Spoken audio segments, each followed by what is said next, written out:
네, 안녕하세요. 저는 소개받은 서울대학교 김태균이라고 합니다. 오늘 전체회의 1세션 좌장으로 한 90분간 국내외 UN SDG 이행 현황과 녹색 경제 회복을 위한 과제라는 주제로 세 분의 발제와 그리고 똑같이 세 분의 토론이 있을 예정이고요. 그 이후에 아까 사회자가 안내했듯이 청중 토론을 좀 15분 동안 갖도록 하겠습니다.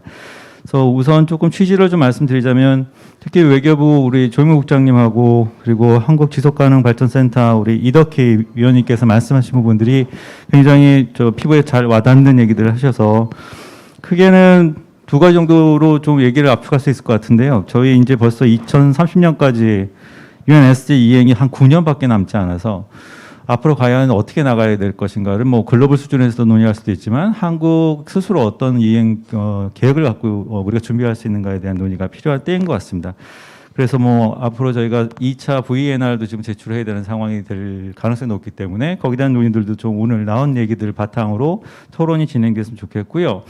또 하나는 이제 그 아까 비디오에도 나왔지만 개발 정의, 디벨롭먼트 저스티스가 굉장히 우리가 꼭 지켜나가야 될 큰 하나의 글로벌 규범이기도 한데 사회적 컨센서스를 과연 우리가 이루고 있는가에 대한 논의도 필요합니다. 그래서 국내적으로 SDG에 대한 인식도 그리고 SDG를 어떻게 우리가 홍보하고 일반 시민들의 어떤 어웨어니스를 어떻게 높일 수 있을 것인가에 대해도 같이 한번 좀 그 중지를 모아서 논의했으면 좋겠습니다. 최근에 나왔던 뭐 공정 여러 가지 이제 한국 사회에서 나온 얘기와도 연결되기 때문에 굉장히 재미있는 토론이 될 것 같고요. 그래서 시간이 많지 않기 때문에 바로 발제로 들어가겠습니다. 발제는 각각 15분 정도 드리고요. 15분 시간을 꼭 엄수해 주시기를 부탁드리겠습니다. 첫 번째 발제는 지금 이기호 외교부 개발정책과 외무사무관께서 발표하실 내용인데요. 주제는 동북아 아태 글로벌 UN SDG 이행 현황과 주요 이슈에 관해서 15분 정도 발표를 듣도록 하겠습니다. 먼저 네. 안녕하세요. 저는 외교부 개발정책과의 이기호 사무관입니다. 현재 그 UN SDG 이행 관련한 그러니까 UN SDG 관련해서 담당을 하고 있고요. 이외에도 UN 개발 논의 총괄을 하고 있습니다. 네, 오늘 그 주제는 국제사회 SDG 이행 현황에 관해서 좀 말씀을 드리고자 하는데요. 여기에 계신 분들이 기본적으로 SDG에 대한 이해도 굉장히 높으신 걸로 알고 있지만 현재 뭐 줌으로 들으시는 분들 중에서 SDG에 대해서 잘 조금 더 설명이 필요하신 분들이 계신 것 같아서 SDG의 개념부터 이행 체계에 대해서 간략하게 우선 설명을 드리고 그 다음에 최근 논의 동향에 대해서 좀 말씀드리도록 하겠습니다. 네, 우선은 그 제 발제 자료 순서는 제가 방금 말씀드린 대로 우선은 전체적인 개념을 좀 말씀을 드리고요. 그 다음에 점검 체계에 대해서 소개하고 이행 점검 결과, 그 다음에 올해 진행된 고위급 정치 포럼에 대해서도 좀 말씀을 드리도록 하겠습니다. 네. 네, 우선 첫 번째 페이지를 좀 보시면요. 그 UN 지속가능 발전 의제 개념에 대해서 좀 말씀을 드리도록 하겠습니다. 2015년 9월 UN 개발 정상회의에서 채택된 2030 지속가능 발전 의제가 있는데요. 이 의제는 2030년까지 모든 UN 회원국들의 지속가능 발전을 위한 지침이 됩니다. 이 지침 안에는 총 17개의 지속가능 발전 목표가 설정이 되어 있고요. 네, 1번 빈곤 퇴치부터 17번 파트너십까지 이 목표들을 이제 2030년까지 국제사회가 함께 달성해야 되는 구체적인 목표로 경제, 사회, 환경 분야 등 전 분야에 걸쳐 총 망라되어 있는 목표입니다. 자, 그 다음으로 좀 보시면요. 그러면 이 목표들을 각 국가들이라든지 국제사회가 어떻게 이행해 나갈지에 관해서 이행 체계에 대해서 좀 설명을 드리고자 하는데요. 우선 첫 번째 제가 지금 보여드린 페이지에 그 가장 작은 사각형 부분을 보시면 가장 기본적으로 국가 차원에서 이행을 점검하도록 되어 있습니다. 우선 자발적 국별 검토 VNR이라고 하는 각 국가들의 이행 성과와 이행 점검을 자발적으로 발표하는 체계가 마련되어 있고요.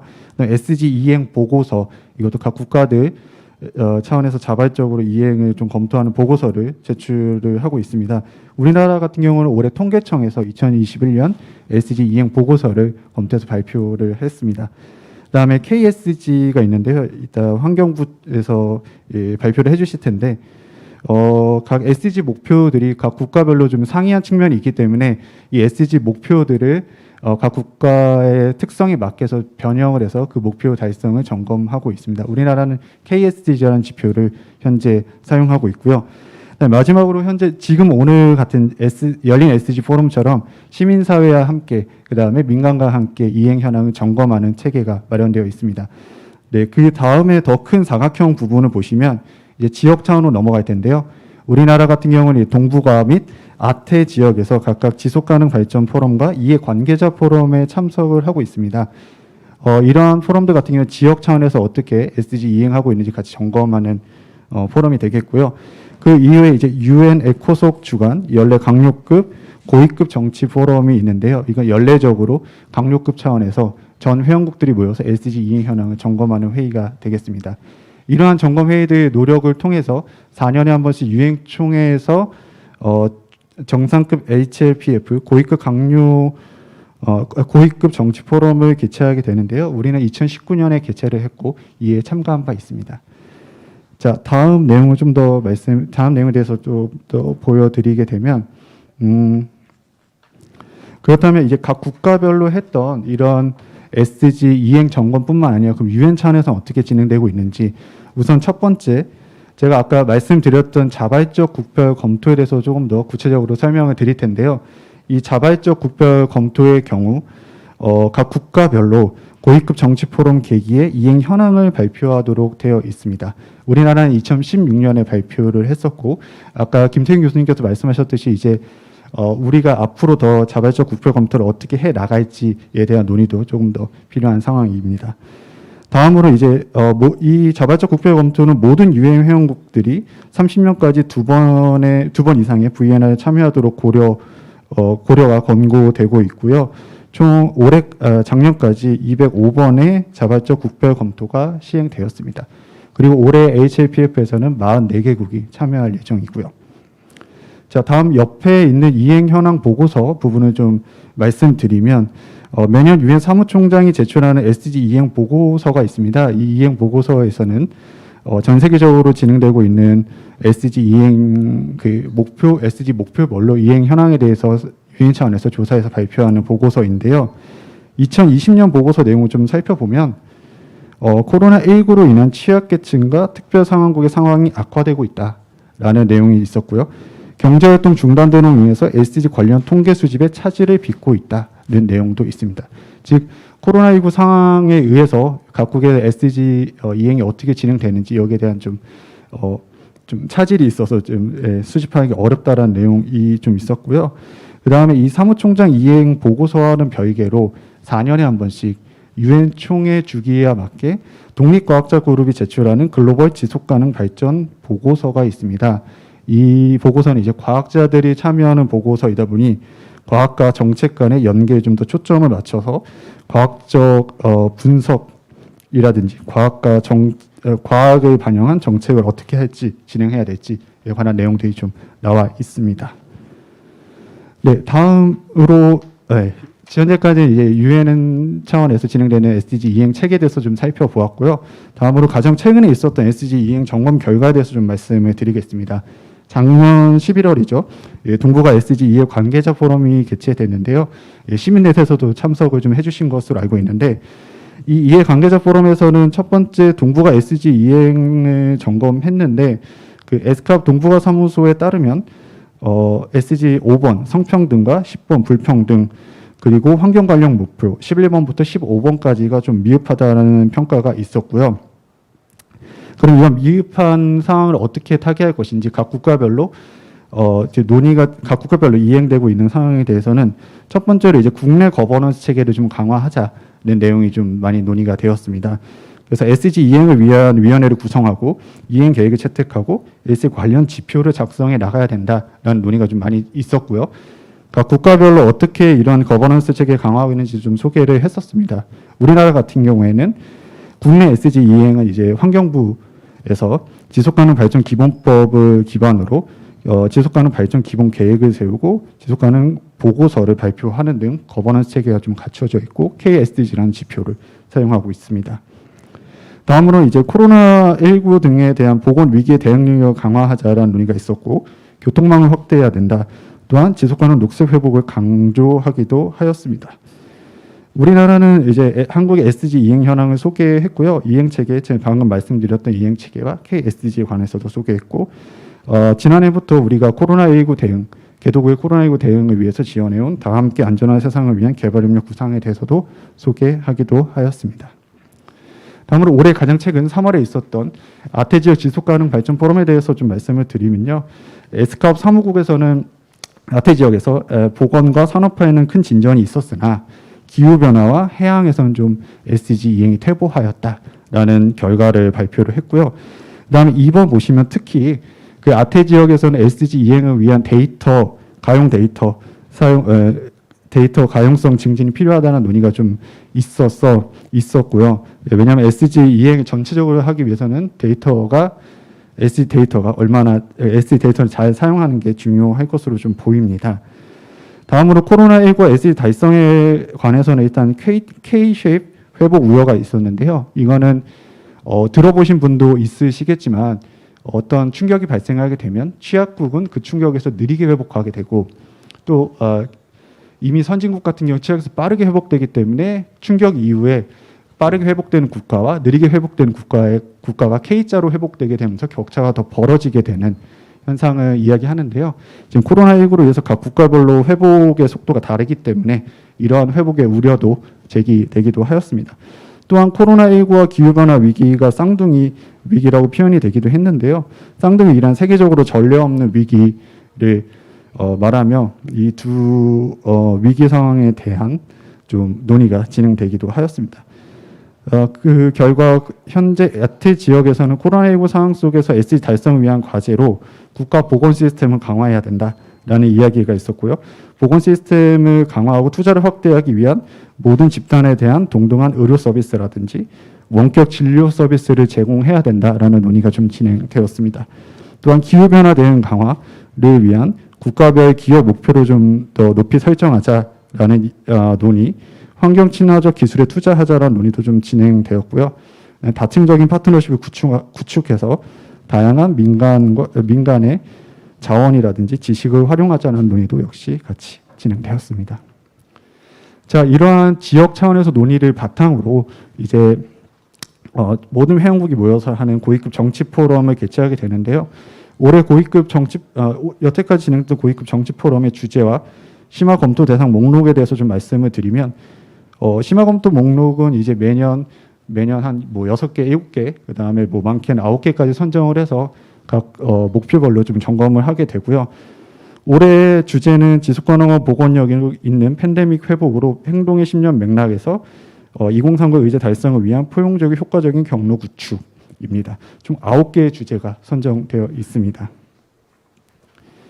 자, 다음 조금 더 이 계획에 대해서 말씀을 드리면 올해 고위급 회의는 다음 주 화요일이죠. 7월 6일부터 12일까지 일반 회기가 진행되고 13일부터 15일까지는 고위급 회기가 진행되겠습니다.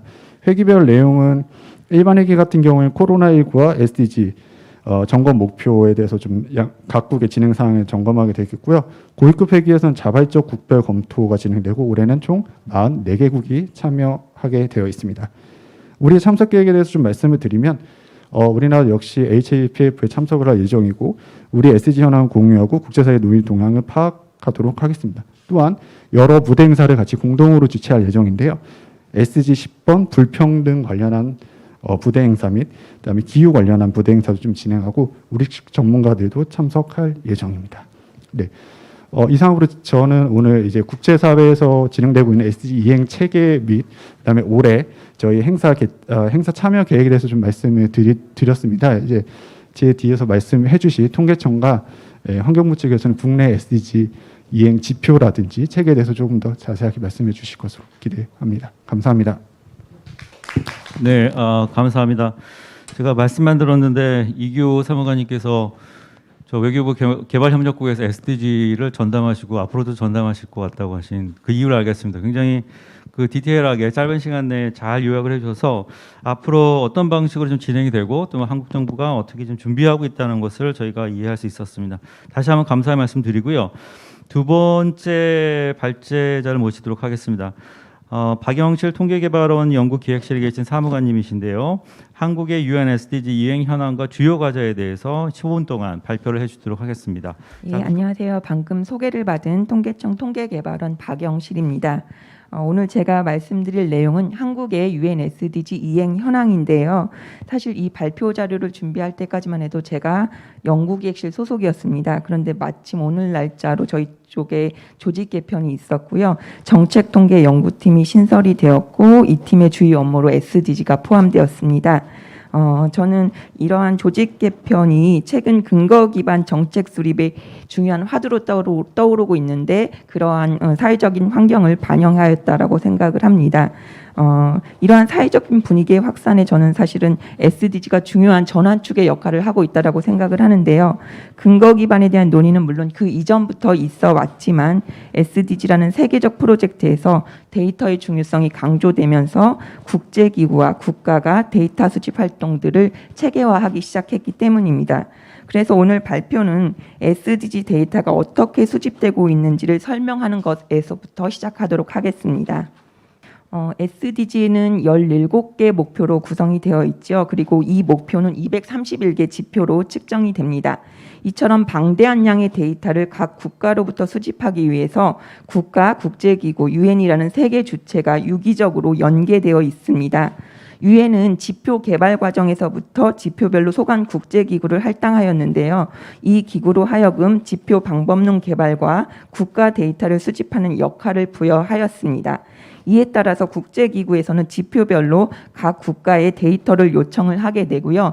데이터 요청을 받은 국가는 공식 통계를 근거로 해서 데이터를 제공을 하게 됩니다.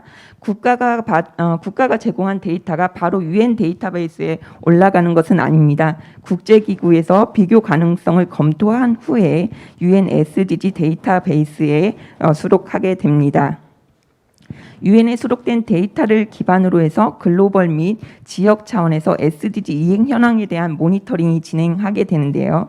앞서 외교부에서 발표해 주신 HLPF나 APFSD 아태 지속가능 발전 포럼의 핵심 근거 자료의 리포트가 바로 이를 기반으로 합니다. 따라서 신뢰성 있는 데이터의 수집이 무엇보다 중요한 상황입니다.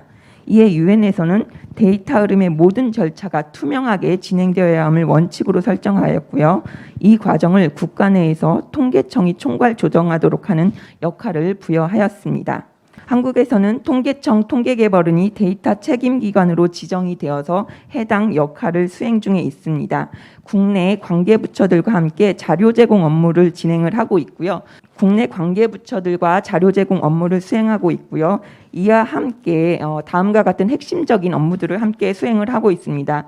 먼저 한국 SDG 데이터를 오픈 플랫폼을 통해서 서비스 중이고요. 둘째, 관계기관들이 표준적인 SDG 지표를 생산하고 제공할 수 있도록 지표 설명서인 메타데이터를 구축하여서 보급을 하고 있습니다. 셋째, 오늘 말씀드릴 내용과 관련이 되는데요. 데이터 기반 이행 현황 점검 보고서를 국영문으로 매년 발간을 하고 있습니다. 그러면 올해 4월에 발간한 한국의 UN SDG 이행 현황 2021 결과를 말씀드리도록 하겠습니다.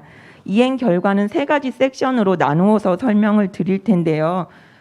저희 보고서에 보면 17개 목표가 순서대로 제시되어 있지만 오늘 발표에서는 이 17개 목표별 현황을 OP 중심으로 좀 설명을 드리도록 하겠습니다. OP는 People, Prosperity, Planet, Peace, 파트너십으로 분류되는데요. UN SDG의 5대 지향점이라고 할 수 있겠습니다. 두 번째는 데이터 세분화 결과를 말씀드리도록 하겠습니다. SDG의 핵심 원칙이 리빙 노암 비하인드입니다. SDG에서는 이를 실천하기 위해서 성별이나 연령, 소득 등에 따라서 지표를 세분화해서 제시할 것을 권고를 하고 있는데요. 국내의 SDG 데이터 세분화 결과를 말씀드리도록 하겠습니다. 세 번째는 코로나19와 SDG입니다. 작년 한 해 코로나19가 전 세계를 휩쓸었죠. 과연 SDG 지표에서 그 영향이 어떻게 나타났는지를 설명드리도록 하겠습니다. 먼저 OP 중에 피플입니다. 피플은 5개 목표가 포함이 되는데요. 이 중 금년도 HLPF 주제인 목표 1 빈곤 종식과 목표 3 건강을 중심으로 좀 살펴보도록 하겠습니다. 왼쪽의 그래프가 공공사회복지 지출 현황인데요. 한국의 GDP 대비 사회복지 지출 규모를 보면 1990년 2.6%에서 2019년 12.2%로 향상되었습니다. 이 수치는 OECD 국가들과 비교해 볼 때 하위권에 속함을 알 수 있습니다. 두 번째, 건강 부분입니다. 공중보건위기 대응 역량인데요. WHO 세계보건기구는 국제보건 규정에 따라서 13개 영역에서 국가별 공중보건위기 대응 역량을 평가하고 있습니다. 한국은 전체 평균 97%를 달성을 해서 공중보건위기 대응 역량이 세계적으로 높은 수준으로 나타났습니다. 예, 다음 플래닛입니다. 지구 환경과 관련된 5개 목표가 여기에 포함이 됩니다. 대표적으로 온실가스 지표가 있는데요. 가장 가운데에 있는 가로 그래프를 좀 보시도록 하겠습니다. 우리나라에서 1990년부터 2018년까지 한국의 온실가스 배출량을 보여주고 있습니다. 두 선그래프가 있는데요. 위쪽에 있는 초록색 선 그래프가 바로 인간 활동에 의해 배출된 온실가스 총 배출량을 의미하고요. 그리고 오른쪽 축의 0점을 기준으로 아래에 있는 풀색의 막대 그래프가 산림 등에 의한 흡수량을 의미합니다. 그리고 이 총 배출량에서 흡수량을 고려한 순 배출량이 검정색 그래프입니다. 그래프를 좀 보시면요. 전반적으로 특정 시점을 제외하고 지속적으로 상승하고 있음을 알 수 있습니다. 그리고 맨 왼쪽에 세로 그래프를 보시면 GDP 대비 온실가스 배출량을 국가 간 비교한 것인데요. 우리나라 한국의 온실가스 배출량을 보면은 높은 국가군에 속함을 알 수 있습니다. 작년 말에 우리 정부는 탄소 중립을 선언하였는데요. 탄소 중립이라는 것은 인간 활동에 의한 온실가스 배출을 최대한 줄이고 남은 온실가스는 산림 등을 통해서 산림 등을 통한 흡수를 통해서 실질적인 배출량이 제로가 되는 개념을 의미합니다. 아까 그 가운데 그래프에서 쪽을 보고 조금 쉽게 설명을 드리면 검정색의 선 그래프가 0이 되는 지점, 그 지점이 바로 탄소 중립의 그런 상태라고 보시면 되겠습니다. 탄소 중립과 관련해서 탄소를 흡수할 수 있는 산림의 기능에 대해서도 최근 이슈가 된 적이 있습니다. 한국의 산림 면적 변화 현황을 보면요. 지난 5년간 매년 0.16%씩 감소한 것으로 나타났습니다. OECD 국가 중에서 산림 면적이 연평균 감소한 국가는 총 9개국이었는데요. 그중 1개국이 한국이었습니다. 다음으로 프로스페리티입니다. 경제 발전이 환경과 조화를 이루어야 하고 모든 인간이 완전한 삶을 추구할 수 있도록 지원하는 것이 바로 프로스페리티의 지향점이라고 할 수 있겠는데요. 재생에너지와 산업재해에 관련된 결과를 보도록 하겠습니다. 한국의 1차 에너지 중 재생에너지 비율을 보면 2018년 1.9%였습니다. 2000년에 비해서는 상승하였지만 OECD 국가들과 비교해 볼 때는 최하위권임을 알 수 있습니다. 다음으로 산업재해 사망자 수를 보도록 하겠습니다. 2018년 근로자 10만 명당 산재 사망자 수는 5.09명으로 나타났고요. OECD 국가들과 비교해 볼 때 상위권임을 알 수 있습니다. 예, 다음으로 피스와 파트너십 부분입니다. 피스와 파트너십은 그 자체로도 독립적인 목표로 기능하지만 앞서 살펴본 15개 목표들의 달성을 촉진하는 그런 기반이 되기도 합니다. SDG 목표 16번에서는 비차별적인 사회 환경을 조성하기 위해서 차별 경험을 주요한 지표로 설정을 하고 있습니다. 국가인권위원회의 조사 결과에 따르면 지난 1년 동안 남자 또는 여자라는 이유로 나이에 많고 적음, 경제적 지위 순으로 차별을 경험하고 있는 것으로 나타났습니다. 공적개발 원조를 보도록 하겠습니다. 공적개발 원조는 글로벌 사회의 일원으로 선진국의 책무라고 할 수 있겠는데요. 한국의 2019년 GNI 대비 공적개발 원조 규모는 0.15%로 나타났습니다. SDG에서는 선진국의 경우 GNI 대비 0.7%를 권장을 하고 있는데 이 기준을 초과한 국가는 현재 룩셈부르크를 비롯한 5개국인 것으로 나타났습니다. 지금까지 OP 중심으로 해서 이행 현황 결과를 설명을 드렸습니다.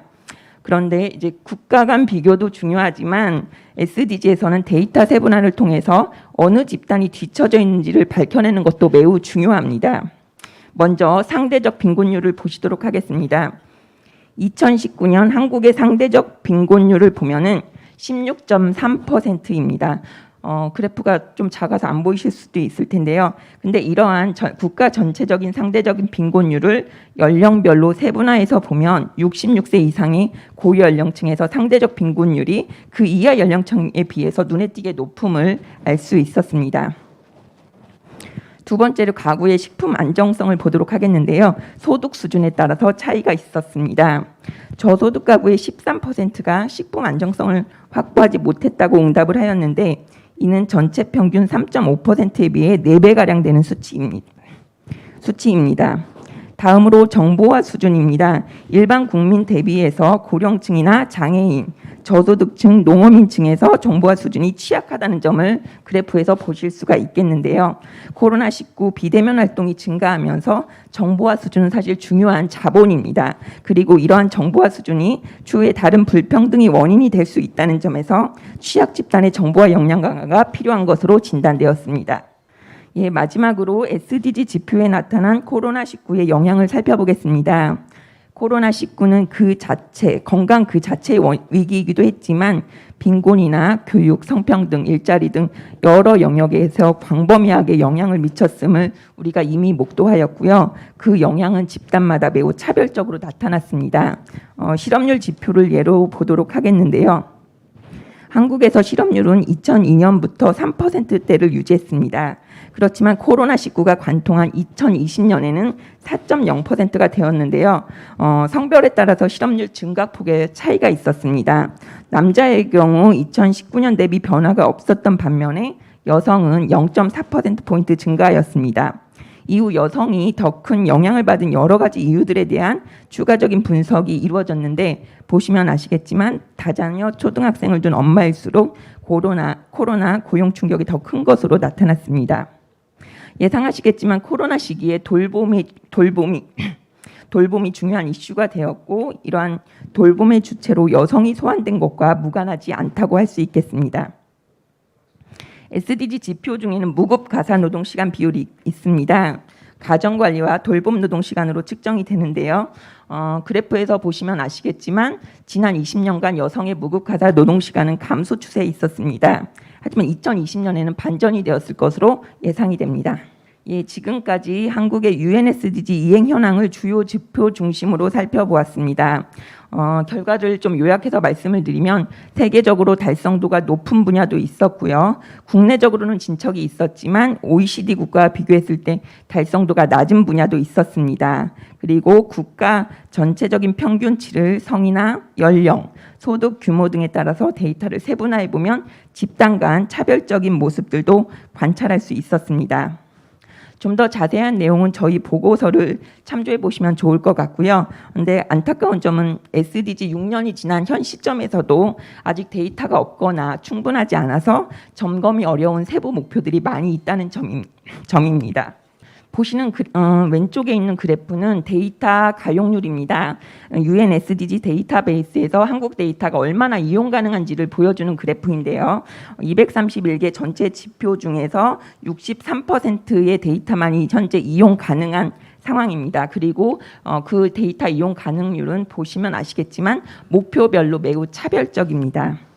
이러한 데이터 격차는 17개 목표에 대한 균형적이고 종합적인 모니터링을 저해합니다. 이는 비단 한국만의 문제는 아니고요. 전 세계적으로 공통적으로 직면한 상황입니다. 마지막으로 그래서 국가 차원의 SDG 데이터 계획을 좀 소개해 드리도록 하겠습니다. 통계청에서는 2030 SDG 달성과 그리고 좀 더 장기적인 차원에서 포스트 SDG에 대비하기 위해서 데이터 로드맵을 구상 중입니다. 2025년까지 데이터 가용률을 좀 90%, 그리고 2030년까지는 100%로 끌어올릴 목표를 설정을 하고 있습니다. 이를 위해 현재 SDG 데이터와 연관된 28개 관계부처를 대상으로 데이터 네트워크를 구축을 하고 있고요. 이들과 함께 미생산 지표에 대한 통계 개선 개발을 추진할 계획을 갖고 있습니다. 아울러 내년에는 데이터 생산자와 사용자 간의 포럼을 예정을 하고 있는데요. 이 포럼에서는 데이터 생산 과정을 공유를 하고 데이터 생산 과정을 공유를 하고 이행 점검 결과에 근거한 정책 방향을 논의할 것입니다. 데이터 가치는 정책적 활용에 있다고 생각합니다. 생산을 넘어서 활용성을 모색하는 자리를 통계청에서 계획 중입니다. 많은 관심 부탁드리고요. 여기까지가 제가 준비한 내용입니다. 경청해 주셔서 감사합니다.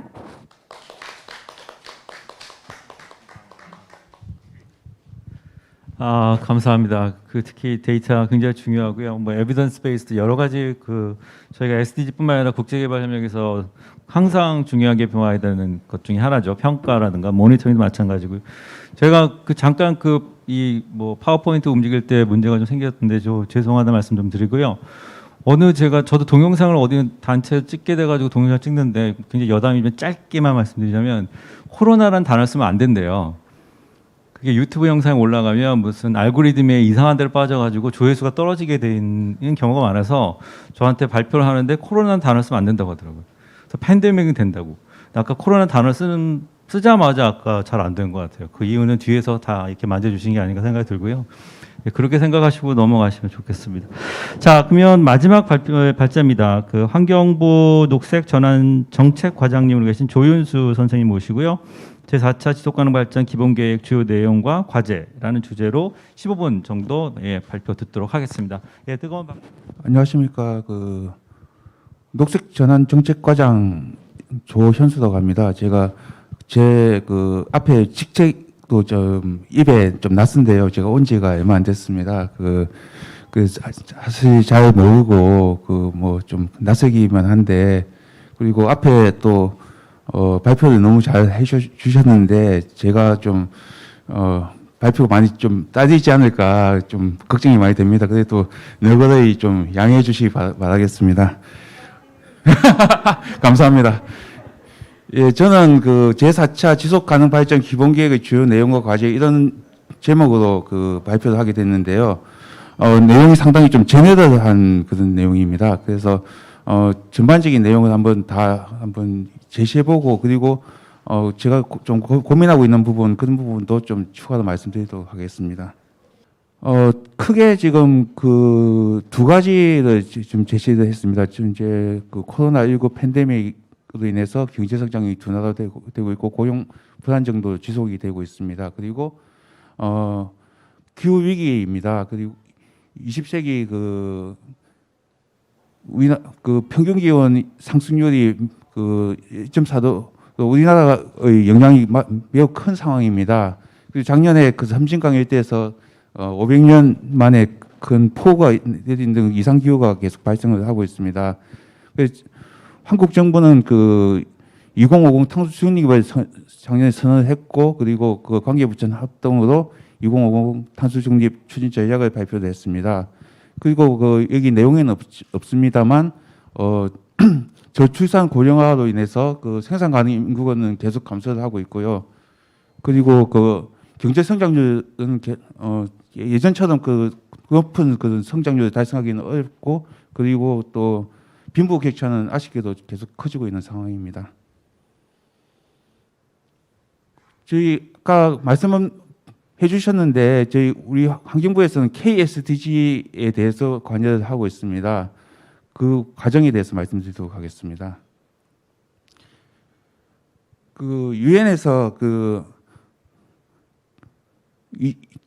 2030년까지 달성해야 될 인류 공동의 목표도 지속 가능 목표를 채택을 했고, 그런데 그것을 한국의 실정에 맞도록 이렇게 다시 좀 보완한 것이 KSDG라고 보시면 되겠습니다.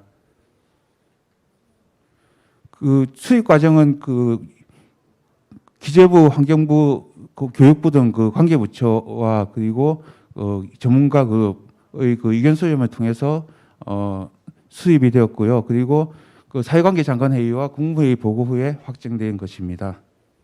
그 수립 결과 그 기존 UN SDG 체계를 따르되 우리나라 고유 실정을 반영해서 122개 세부 목표와 214개 지표를 도출을 했습니다.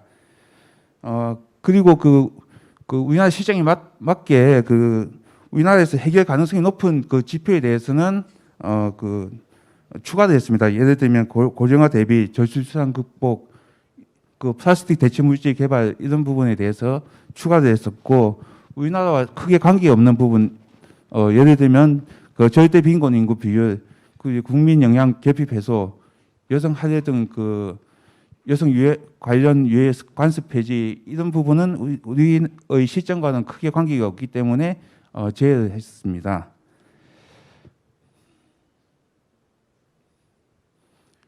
다음 2020년에는 이렇게 수립한 그 KSDG에 대한 평가가 이루어졌습니다. 지속가능법에 의해서 따라서 지속위는 2년마다 그 국가의 지속가능 발전 목표 이행상을 평가를 해야 됩니다. 그 작년에는 그 214개 지표 중에서 99개의 지표에 대해서 4단계 정량 평가를 실시했습니다. 맑음 지표로서는 지금 현 추세로 2030년 목표 달성이 가능한 지표를 맑음 지표로 했고, 지표 수는 44개가 됩니다.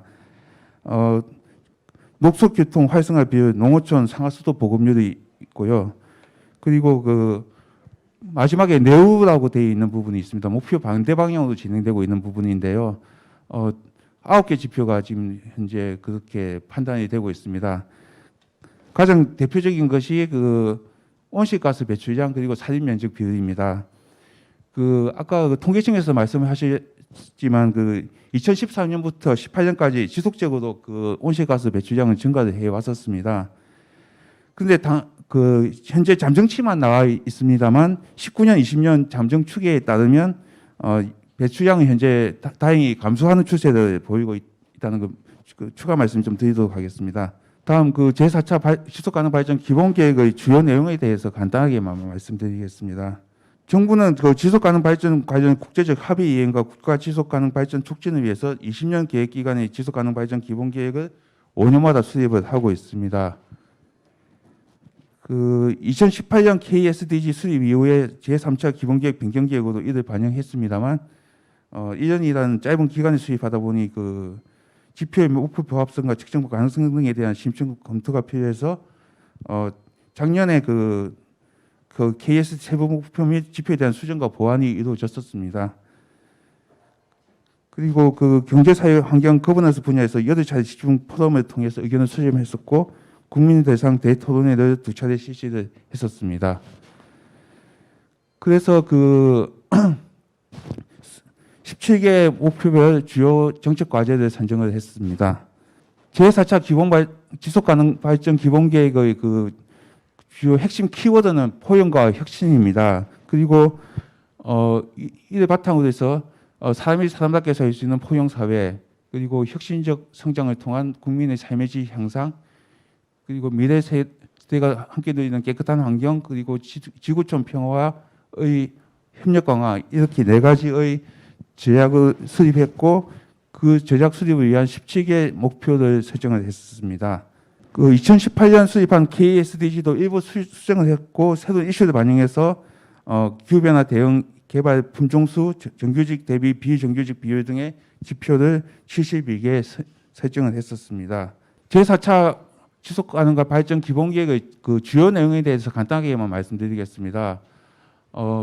제약 1, 사람이 사람답게 살 수 있는 포용 사회를 위해서 빈곤 감소를 위한 6개 목표가 포함되어 있습니다. 사회보장제도 사각지대를 줄이기 위한 공공부조제도 역할 강화, 그리고 이번 식량안보 관련해서는 기후변화에 따른 새로운 병의 충격에 대응할 수 있는 신품종 개발, 그리고 지속가능한 도시 조성과 관련해서 생애 단계 및 소득 수준 맞춤형 주거 지원 등이 있습니다. 다음 2번째 전략 변형에는 경제성장, 산업혁신, 산업 성장과 혁신 활성화, 불평등 해소, 지속 가능한 생산과 소비 이렇게 4개의 목표가 포함되어 있습니다.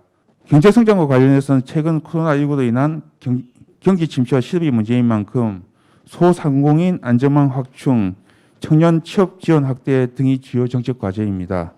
또한 기술 변화에 따라 산업 구조가 바뀌고 있는 만큼 혁신 기업에 대한 지원, 그리고 차세대 인공지능 기술 확보가 목표 9번 산업 성장의 주요 과제라고 할 수 있습니다. 다음 세 번째 전략 환경입니다.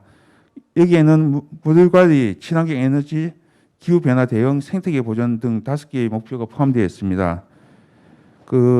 육법 목표 깨끗한 물 관리와 관련된 주요 정책 과제도 광역 상수도 스마트 관리 체계 구축과 노후 상수관 교체 등이 있고요.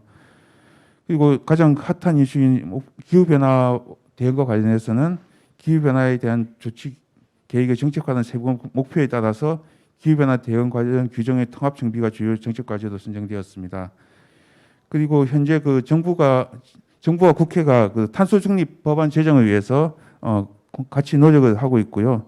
그리고 이외에도 생태계 보존과 관련해서 해양 플라스틱 저감, 야생동물 밀렵 단속 등이 주요 정책 과제로 선정이 되었습니다. 다음 네 번째 전략 평화 협력에는 16번 목표인 평화 정의, 그리고 포용과 17번 목표인 지구촌 협력 강화가 있습니다.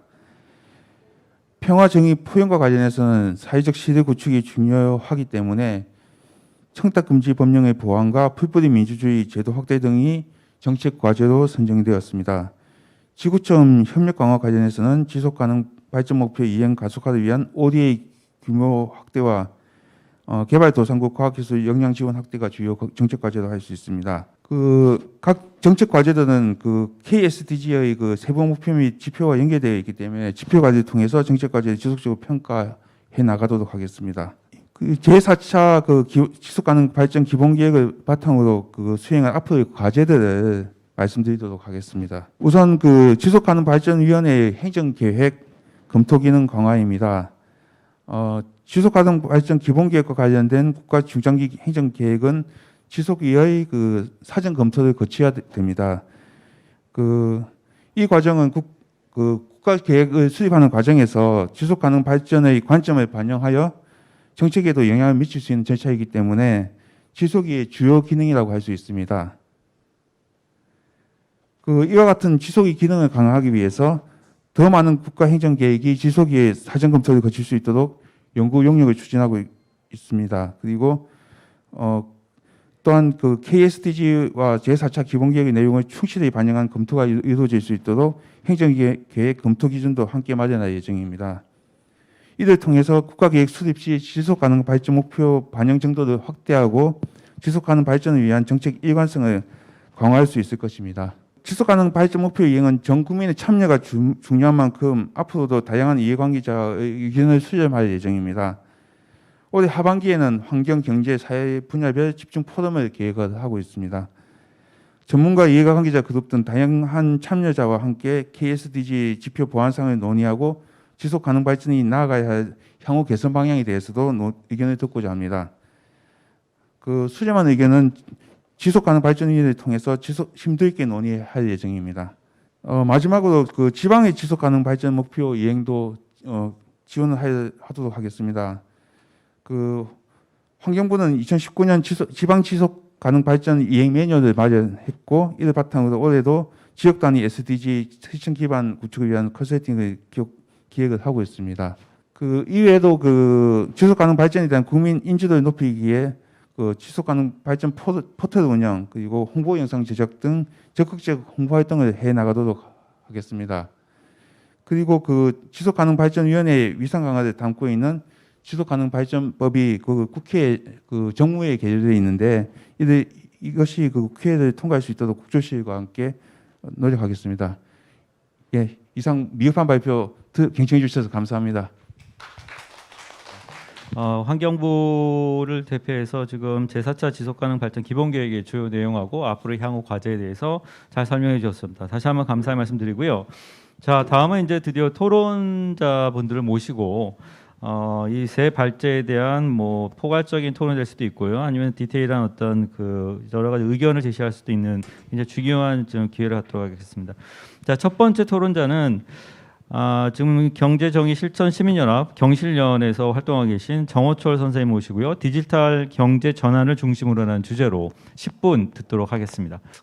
저 경실련은 뭐 하는 단체인지 간단하게 좀 소개시켜 드리면은 그 경제 정의 말 그대로 실천하는 단체고, 쉽게 말해서 이제 뭐 청와대나 아니면은 정부에서 경제 정책 잘못하고 있으면은 쓴소리하고 또 올바르게 나아갈 수 있도록 이렇게 비판하는 이런 운동 단체입니다. 네, 다음 페이지 보시면은 이제 제가 그 간단하게 문재인 정부 이제 경제 정책 트렌드 이렇게 조금 정리를 해봤는데, 이제 보시면은 뭐 이제 첫 번째 연도 이렇게 보시면은 소득주도 성장, 혁신 경제 성장, 공정 경제, 그리고 두 번째 보시면은 이제 혁신적 포용국가 구현, 그리고 이제 코로나 시기 터지면서 이제 작년 전반기 때는 코로나19 위기 극복, 그리고 선도용 경제로의 전환, 이렇게 해서 이제 경제 기조를 세웠습니다. 근데 이제 사실은 SDGs 관련돼서 용어들이 참 모호해요. 그러니까 혁신은 어떻게 하면은 혁신의 기준이 뭔지, 공정의 기준이 뭔지, 포용의 기준이 뭔지, 포용이 어떤 개념인지 이 정해진 것도 없고 기준도 없다라는 거죠. 그래서 우리가 이제 조금 이걸 어떻게 평가할까 고민하다가 제가 이제 가지고 나온 게 그 아래 보시면은 정부 예산안입니다. 그래서 이 예산안을 보고 정부가 실제로 돈을 어디다 썼는지 평가를 하게 되면은 이게 어느 정도 분류가 되더라고요. 이런 걸 좀 참고로 하시면 될 것 같고요. 그 다음 페이지 보겠습니다. 자, 그래서 제가 좀 더 분석을 해봤던 게 코로나19 비상경제 체제에서 그러면은 정부는 이제 뭘 했나, 요거를 조금 이제 좀 볼까 하는데, 사실은 이제 작년에 이제 문재인 정부가 전 세계에서 요거 제일 잘했죠. 코로나 대응. 그리고 경제 성장률도 우리나라가 뭐 역성장이긴 하지만 그래도 가장 좋았습니다. 그래서 오늘은 이걸 좀 칭찬을 하려고 제가 그 우측에다가 이렇게 문재인 정부가 잘했던 거 못했던 거, 그러니까 잘한 거는 빨간색, 그리고 못한 거는 파란 걸로 좀 구분을 해놨어요. 그래서 이제 뭐 이 컴퓨터로 보시는 분들 한번 다 보시겠지만은 칭찬은 이렇게 구체적으로 하는 거예요. 그래서 제가 좀 읽어드릴게요. 그러니까 잘한 거 뽑아보면 이제 소상공인, 뭐 중소기업 대출 보증 이런 거 잘했고, 기간산업 안정화 펀드 정말 필요했죠. 그리고 60억 달러 뭐 중개 수합 이런 거 대출, 이거 정말 무역기업들한테 많이 도움이 됐습니다. 그밖에 회사채 SPV 대출 지원, 쉽게 말해서 정부가 기업에게 돈을 지원을 해줘서 이 기업들 회사채 매입을 해주는 이런 프로그램입니다. 그리고 그밖에 뭐 고용 유지, 그리고 당연히 공공의료 부분에서 뭐 백신 방역 이런 거 정말 잘했죠.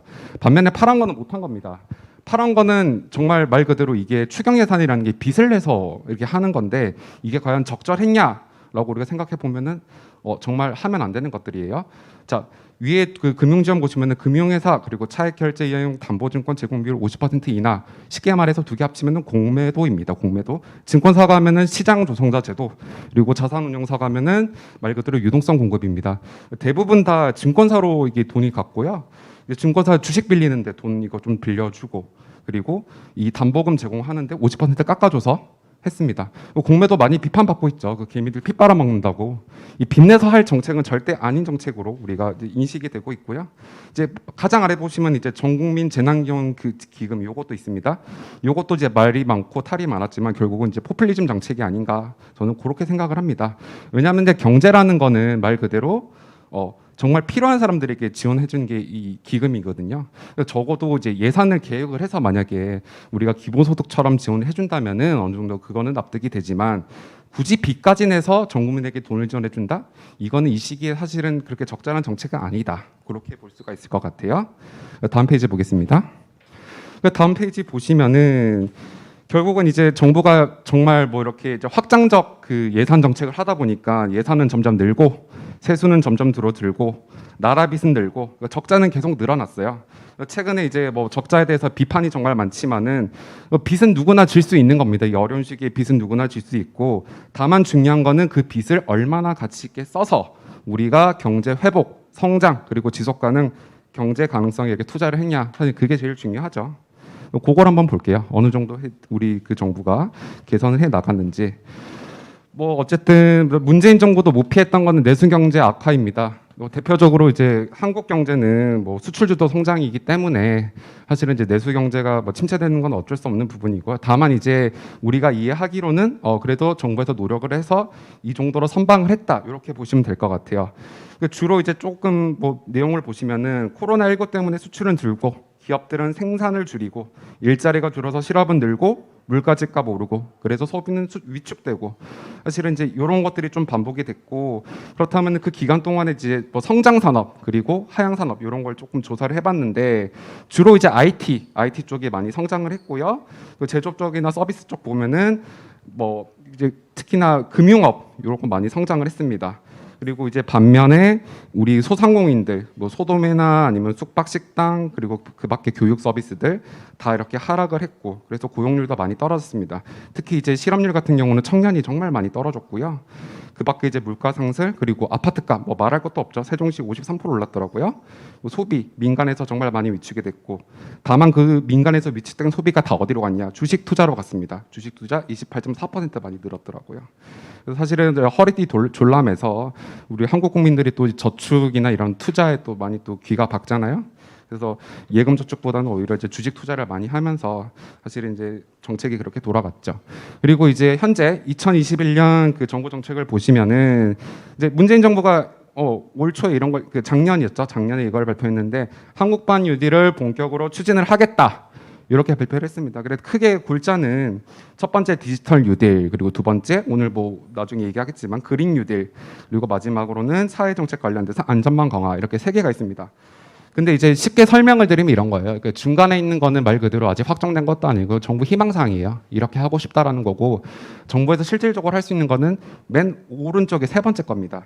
그 보시면 이제 10대 예산안 집행 중점 사업이라고 해가지고 실제로 이걸 하겠다라는 건데 읽어보시면 다 이런 거예요. 투자, 공급, 투자, 확충, 뭐 창출, 뭐 또 투자, 뉴딜 펀드, 그러니까 다 금융이에요, 금융.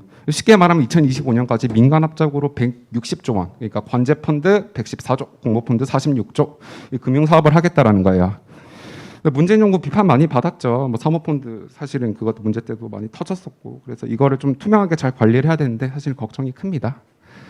그래서 사실은 이제 정부가 그렇다고 한다면은 우리가 다 봤을 때 어디다 투자를 해야 되냐 이걸 좀 살펴보고 싶은데 사실은 이제 그 홍남기 부총리가 이런 얘기를 해요. 반도체 뭐 연구개발이나 시설 투자, 세액공제 뭐 관련 펀드 조성을 하겠다라고 얘기했는데 이미 옆에 그 그래프 보시면은 반도체 투자는 설비 투자는 네 아주 편중돼 있죠. 아주 편중돼 있고 과포화입니다. 투자해도 이런 데는 효율이 떨어진다는 얘기죠. 반면에 뭐 음식점이나 기관산업 이런 거는 전혀 투자가 잘 활성화되지 않았다.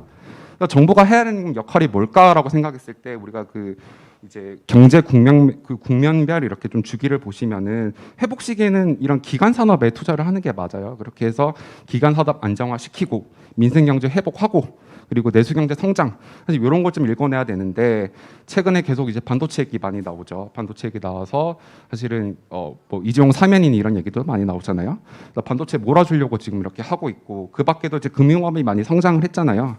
최근에 또 하려는 게 이제 핀테크 산업, 이 IT랑 금융이랑 그다음에 IT 산업이 또 같이 발전을 하다 보니까 이 핀테크 산업을 하겠다라고 하는데 이것도 별거 없습니다. 그냥 쉽게 말해서 네이버나 아니면 카카오나 토스한테 요거 플랫폼에다가 다 할 수 있게 몰아줘가지고 금산 분리를 완화하는 겁니다. 그러니까 쉽게 말해서 비금융 기업이 금융을 다 할 수 있도록 한 손에 쥐어주는 거 말합니다.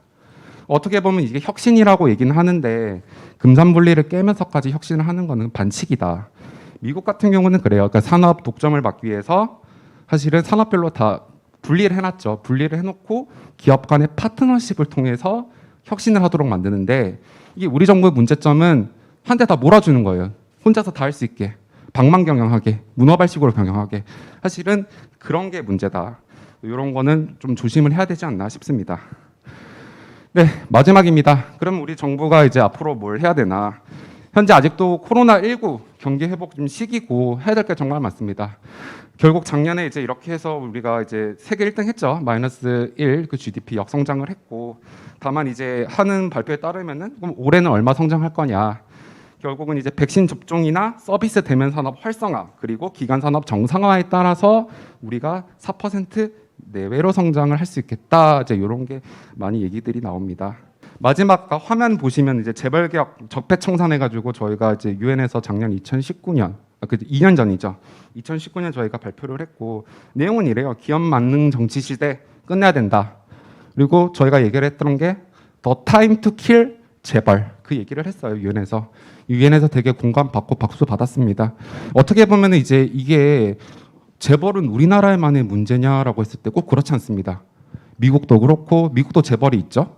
일본도 과거에 재벌이 있었었고 독일도 재벌이 있습니다. 재벌이 있는 나라들이 정말 많아요. 근데 문재인 정부 재벌 그 적폐 청산하라고 했더니 공정경제 3법 도입해놓고 시민들한테 욕먹고 기업한테 욕먹고 어설프게 했다가 욕만 먹고 있죠. 그래서 남은 임기 동안에는 이제 재벌 개혁 하시는데 좀 더 집중을 하시고 국민들이 원하는 개혁을 좀 해주셨으면 좋겠습니다. 감사합니다. 저도 경실련에 있었기 때문에 경실련이 아직까지 살아있구나. 굉장히 날카로움도 있고. 근데 조금 더 이제 SDG 오늘 주제에 좀 맞춰주셨으면 감사했을 것 같았습니다. 네, 일단 너무 감사드리고요. 자, 두 번째 토론자 모시겠습니다. 저 최한별 한국장애포럼 사무국장님 모시고요. 취약계층의 정치, 경제, 사회적 소외를 중심으로 라는 주제로 10분 토론 듣도록 하겠습니다. 네, 안녕하세요. 저는 이제 한국장애포럼에서 활동하고 있는 최한별이라고 합니다. 오늘 이렇게 저희가 좀 SDG라는 렌즈를 가지고 여러 계층들을 좀 살펴볼 필요가 있겠다. 그리고 특히 이 자리에 장애계인 저희를 불러주신 것은 취약계층 중에서도 장애인이 과연 SDG라는 렌즈를 통해서 봤을 때 국내 한국의 장애인들이 어떤 삶을 살고 있는지 또 그 지향해야 되는 우리가 좀 지향해야 할 방향은 무엇인지 이런 것들을 좀 살펴보라고 불러주신 것 같아요. 그래서 PPT를 좀 보면 근데 저는 우선 앞서서 이미 많이 이제 좀 지적을 해주시기도 했지만 우리가 정말 누구도 배제되지 않는 세상을 향해서 이제 10년 정도 SDG 2030이 남았는데 정말 이 세상을 향해 가고 있는가 한번 질문을 던지면서 시작하고 싶습니다. 좀 공교롭게도요. 7월 1일 오늘이 장애계에는 굉장히 뜻깊은 날이에요. 저희가 2019년 7월 1일 날 장애등급제라는 게 폐지가 됐거든요. 이 장애등급제라는 것을 좀 잘 모르시는 분들 위해서 조금 첨언을 드리자면 장애등급제는 원래 처음에 장애복지법이 도입이 되면서 장애인을 1급부터 6급까지 이렇게 등급을 나눠서 등급별로 서비스를 제공하는 그런 복지 시스템이었습니다. 근데 이제 장애계에서는 이런 등급제가 언뜻 합리적으로 보이지만 사실은 이 등급의 칸막이에 가로막혀서 장애인들이 이 사회에서 적극적으로 사회 구성원으로서 참여하고 살아갈 때에 필요한 어떤 그런 서비스들을 받지 못하는 사례들이 굉장히 많았어요. 그래서 심지어 그 장애등급제에 가로막혀서 목숨을 잃는 사건들도 굉장히 많이 발생했었습니다. 장애계에서 꾸준히 장애등급제 폐지를 요구해왔고요. 2019년 7월 1일 드디어 장애등급제가 폐지되었습니다. 어떻게 보면 이것은 등급제 폐지라는 것은 시혜와 동정, 장애인에 대한 복지 시스템이 시혜와 동정에 기반한 시스템이었던 것이 권리 중심의 복지로의 패러다임이 변화하는 그러한 계기가 되기를 좀 저희는 소망을 했었는데요. 1년 후인 2020년 7월 1일 지금 사진을 좀 보시면 아시겠지만 저희 이제 장애계에서 장애 등급제를 진짜로 폐지해라라고 하면서 저희가 작년에 이렇게 좀 대규모 집회도 했었습니다. 왜 아직도 등급제가 폐지되었다고 하는데 장애인들은 아직도 진짜 폐지를 요구하고 있는가라고 보시면 작년에 이제 저희 기사가 나왔던 것 중에 하나인데요. 장애 등급제 폐지 1년 장애인의 삶 못 바꾼 가짜 폐지라고 굉장히 좀 강도 높게 비판하는 이런 기사들이 많이 나왔었습니다. 보시면 아시겠지만은 장애 등급제가 사실은 폐지하라고 장애계에서 요구했던 거의 배경에는 장애인이 사회생활, 사회에 참여할 때 정말 배제되지 않고 사회에 참여하기 위해서 필요한 서비스들을 이 필요에 맞게, 욕구에 맞게 서비스를 받을 수 있게 해달라. 이 권리다. 이것이 우리 장애인의 권리다라고 요구하는 것에서 이제 등급제 폐지 요구안이 나왔던 건데요. 사실은 예산이나 이런 부분들이 충분하게 확보되지 못해서 여전히 좀 장애인의 삶이 등급제 안에 좀 갇혀 있다. 가짜 폐지이다. 라는 비판들을 저희가 많이 하고 있습니다. 그래서 SDG 렌즈로 한번 그럼 등급제 장애인 현재 어떤 삶을 살고 있길래 장애인들이 가짜 폐지라고 하고 등급제를 진짜로 폐지하고 권리 중심의 패러다임 가야 한다라고 말하는지 좀 보겠습니다. 제가 이 지표들은 지속 가능 포털에서 가져왔어요. 그래서 우선은 사회 안전망부터 좀 보자면요. KSDG 세부 목표 1-3인데요. GDP 대비 공적 사회 지출 비중을 2030년에 15%까지, 2040년에 20%까지 높이겠다라는 목표를 세우셨는데 2018년에는 이 수치가 11.1%였습니다. 그래서 요거를 조금 비교를 해보자면요. OECD 주요국 국내 총생산 대비 사회복지 지출 비율이요. 2019년 기준이고요.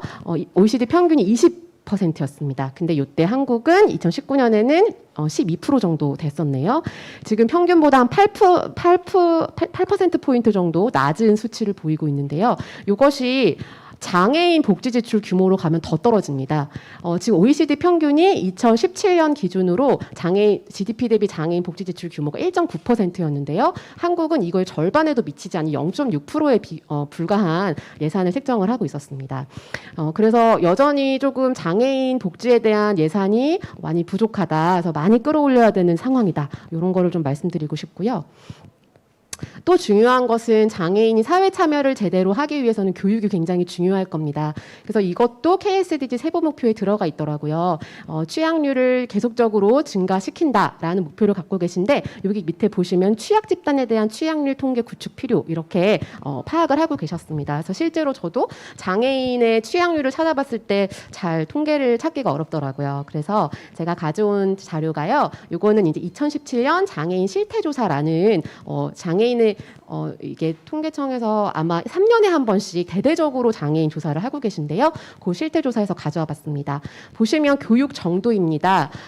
굉장히 낮아요. 정말 이게 지금 이 시대의 수치인가라고 놀라실 정도로 낮은데요. 무학이라고 답변하신 분들이 9.2%나 됐고요. 전체가. 그다음에 초등학교 졸업하신 분 정도가 28.4%, 중학교 졸업이 18.1%, 고등학교가 29.9%, 대학 이상은 14.4%에 불과했습니다. 이 앞서서 우리나라의 지금 취약률을 보면은 고등교육기관이 지금 그러니까 대학 진학이 67.6%나 되거든요. 근데 장애인의 경우에는 이게 불과 14%, 65세 미만으로 간다 하더라도 23.9%에 불과해서 굉장히 낮은 수치를 보이고 있습니다. 그러면 이렇게 사실은 여기가 뭐 학령기 장애인만을 대상으로 한 건 아니기 때문에 성인 장애인들이 굉장히 많이 포함되어 있는 통계 자료일 겁니다. 그렇다면 이렇게 이제 좀 교육 정도가 일반 시민들에 비해서 전체 시민에 비해서 굉장히 낮은데 그렇다면은 평생학습도 굉장히 중요할 거예요. 그래서 보시면 평생학습 참여율이 2019년에 43.4%였는데요. 이 수치가 장애인으로 가면은 굉장히 뚝 떨어집니다. 4% 정도밖에 되지 않습니다. 그래서 이런 부분들 장애인의 평생학습도 이 교육이 이미 교육 정도가 굉장히 낮기 때문에 평생교육에 대한 지원도 대폭 늘려야 될 필요가 있다라는 것도 강조드리고 싶고요. 그다음에 좋은 일자리 창출을 위한 정책 강화도 KSDG 목표에 들어 있었습니다. 그래서 여기에서는 장애 분리 통계가 나와 있어서 장애인이 34.9%가 이렇게 고용되는 것을 볼 수가 있는데요. 사실 이 수치도 굉장히 낮은 수치죠. 아마 다들 이미 좀 많은 뉴스나 이런 것들을 통해서 많이 접하셨을 겁니다. 그래서 적극적으로 장애인의 고용률을 끌어올리기 위한 비단 의무 고용률뿐만 아니라 다양한 조치들이 좀 필요하지 않나. 그래서 실제로 이런 의무 고용률로도 좀 고용되기 어려운 장애인들, 중증 장애인을 위해서 서울시와 경기도에서 작년부터 시범 사업으로 중증 장애인 권리 중심 일자리, 공공 일자리를 사업을 하고 있어요. 그래서 이런 것들도 좀 전국적으로 확대될 필요가 있지 않나 싶습니다. 그리고 대중교통도 굉장히 문제인데요. 지금 KSDG 목표를 보시면 저상버스 보급률이 2018년에 23.4%밖에 되지 않습니다. 근데 이 수치가 또 굉장히 서울과 수도권에 중심 많이 되어 있어요. 그래서 지방으로 갈수록 저상버스 보급률이 굉장히 낮고요. 지금 이걸 2040년에 50%까지 확대한다라고 목표를 잡으셨는데 이 말은 결국은 달리 본다면 좀 높아 보이기는 하지만 10대 중에 5대는 장애인 탈 수 없는 버스를 여전히 좀 방치하겠다라는 저는 좀 그렇게 보였거든요. 그래서 이거 100%까지 좀 올려야 되지 않나. 사실 2040년도 굉장히 늦죠. 네, 100%까지 올리는 수치, 이 목표가 좀 야심찬 목표가 필요할 것 같습니다. 그런데 문제는 제가 이제 앞서서 이렇게 좀 파악했던 조사들이 많이 있는데요. 앞서서 장애인의 통계를 보고 싶다 하면은 저희가 장애인 실태 조사를 봅니다. 그런데 문제는 제가 2017년에 그래서 장애인 실태 조사가 나왔었는데 이 실태 조사에 좀 함정이 있더라고요. 뭐냐면 조사 대상에 장애인 거주 시설에서 살고 계신 장애인 분들은 빠져 있어요. 그 말인즉슨 이 통계, 교육 정도가 어느 정도인지, 그다음에 현재 소득 수준이 어느 정도인지, 어떤 뭐 필요한 서비스, 복지 서비스에 뭐가 있는지 이런 다양한 통계 조사들이 실태 조사에 담겨 있는데 거주시설에 살고 계신 장애인들의 경우에는 이 통계에 목소리를 아예 담을 수가 없다는 거죠. 그러니까 누구도 배제되지 않는다라고 해서 열심히 하고 있지만 여전히 시설에 있는 장애인은 이 배제조차 비가시화되어 있다는 거예요. 그래서 간단하게 통계가 너무 쬐끔하긴 한데요. 2017년에 약 3만 명의 장애인이 1,700여 개의 거주시설에 현재 아직도 살고 있습니다.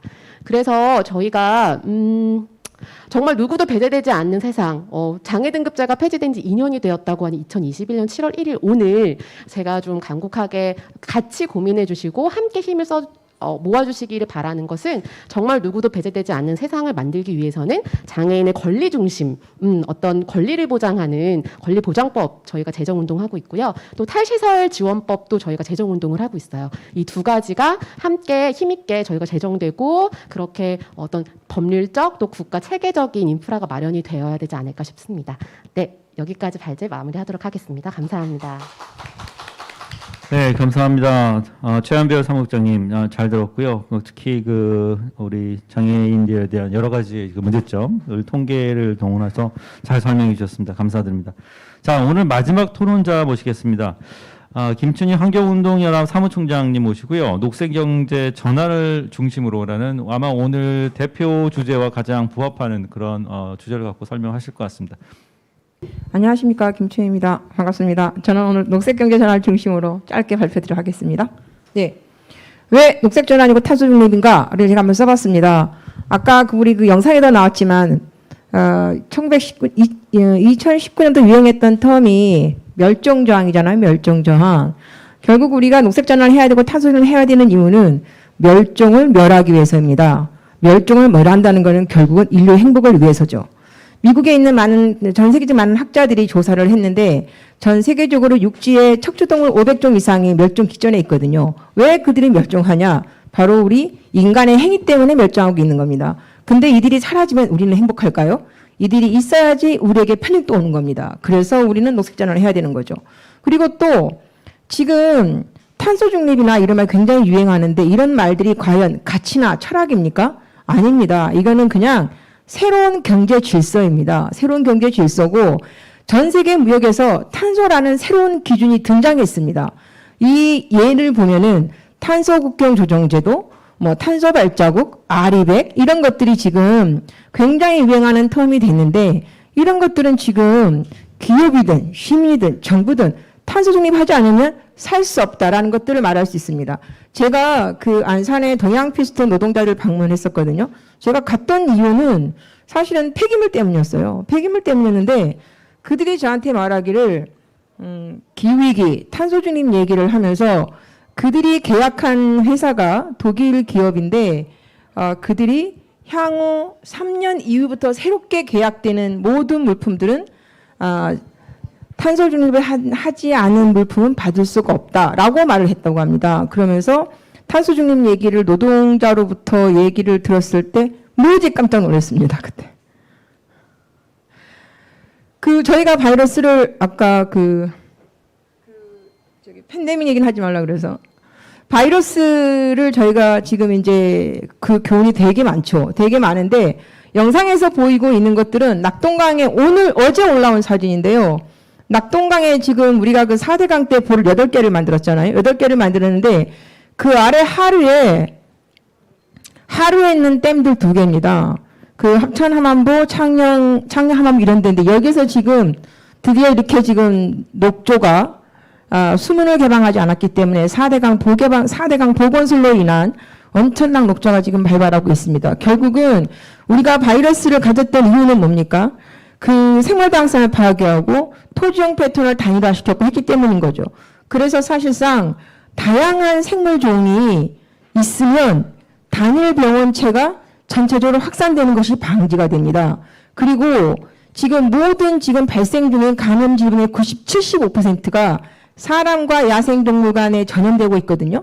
근데 많은 그 사람들이 야생동물 거리를 중지하자 이런 얘기를 하는데 사실은 그것도 필요하거든요. 하지만 그것보다 더 중요한 거는 서식지를 보호해야 됩니다. 바이러스의 교훈이 있죠. 있는데 지금 대부분 사람들이 많이 얘기하는 게 기업과 정부가 지금까지 뭔가를 다 했는데 사람과 자연을 분리해서 정책을 집행했고 기업 경영을 했다고 다들 말하고 있습니다. 다들 반성하고 있습니다. 그래서 우리는 그럼 어떻게 해야 되느냐? 기후, 자연, 인간을 위한 발전이 같은 맥락 속에 구현이 돼야 되는 거예요. 그 스웨덴에 그 있는 연구소가 지속가능 발전 목표에 대한 그 상을 그리면서 웨딩 케이크를 만들었더라고요. 웨딩 케이크. 우리가 흔히 알고 있는 거는 환경, 사회, 경제 해서 이게 다 지금 교집합만 얘기하고 있거든요. 사실은 근데 그 연구소가 만든 안은 그거는 아닙니다. 웨딩 케이크로 모든 사회 발전, 모든 경제 발전의 밑에는 뭐가 있냐? 바로 환경이 있음을 얘기하고 있습니다.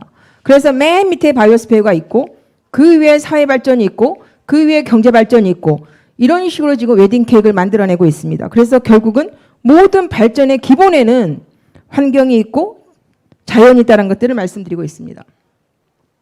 그래서 기후, 자연, 발전 이런 것들이 모두 한 목표 속에 있다고 한다면 저는 그거를 지속가능 발전 목표라고 하고 싶은데 우리가 그동안에 팬데믹이나 바이러스 이런 걸 통해서 많이 배웠던 것들이 있잖아요. 지금 우리가 큰 위기를 겪다 보니까 식량 안보 문제가 떠올랐습니다. 위기를 겪다 보니까 먹거리 접근이 어려웠죠. 그래서 결국은 그때 농업 시스템과의 그 어떤 위기, 식량과 농업 시스템의 어떤 위기가 왔을 때 그 취약성 이런 것들을 저희가 하게 되다 보니까 결국은 어떤 기후변화 이런 것들을 가질 때는 앞으로 농업 부분과의 어떤 그런 접합 부분 이런 것들도 필요하겠다 이런 얘기가 있었었고 또 앞으로는 농생태학 접근이 필요하겠다. 왜냐하면은 홍수, 폭염 등과 같은 어떤 그런 문제들은 농부의 입에서 농부와 함께 연구하는 그런 식량 안보 시스템 그리고 결국은 또 요즘에 많이 뜨는 용어인데 NBS라고 있습니다. 자연에 기반한 해법이라고 있어요. 건강한 생태회 그리고 그린 인프라가 제공하는 자연 기반 해법이 결국은 를 얘기하는데 손상되지 않은 자연 그리고 이런 것들은 결국 인수 공통 감염을 방지할 수 있겠죠. 탄소 감축에 기여하겠죠. 결국은 이거는 이제 우리 식량작물을 증진하겠죠. 이런 모든 것들이 있는데 그동안에 이제 유엔에서 만든 얘기 중에서 연구된 조례를 보면은 전 세계적으로 맹고 숲을 조성하고 이랬던 그 어떤 570억 정도를 570억 달러를 투자했는데 결국은 그것들이 굉장히 많은 어떤 회색 인프라보다 훨씬 나았다는 것들 그리고 기회결책을 이런 지금 자연을 보호함으로써 결국은 기후를 해결했던 것들이 37% 이런 많은 얘기들이 연구 보고서로 나와 있습니다. 그리고 또 하나는 우리가 지금 팬데믹을 겪다 보니까 사회 안전망이 확대되겠더라 이걸 알 수 있었죠. 그래서 기후위기, 팬데믹 위기에 대응하려면 더 많은 인구에게 가는 어떤 사회 안전망의 확대가 필요합니다.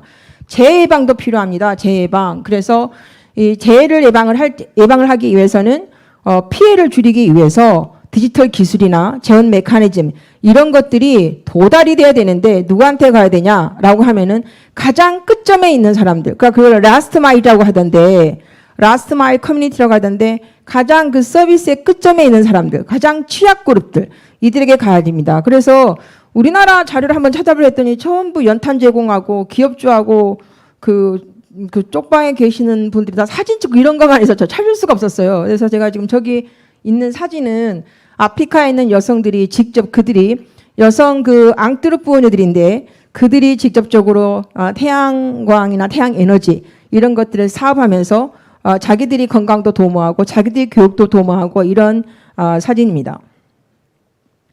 제가 한번 여기 지금 아까 최한별 국장님 계시는데 그럼 기후위기가 있었을 때 그럼 가장 그 최극점에 있는 장애인은 그럼 어떤 위험을 가질 수 있을까? 제가 한번 장에게 여쭤봤어요. 장애인 그룹에. 그랬더니 이런 답이 들어왔어요.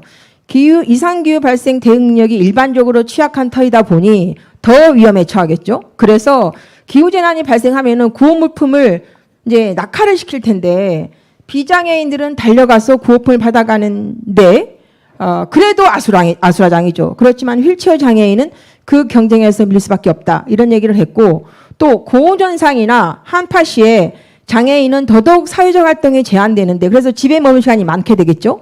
그러면은 어쩔 수 없이 그 직장 생활과 사회 생활을 하는 사람들보다 훨씬 많은 전기를 쓸 수밖에 없겠죠.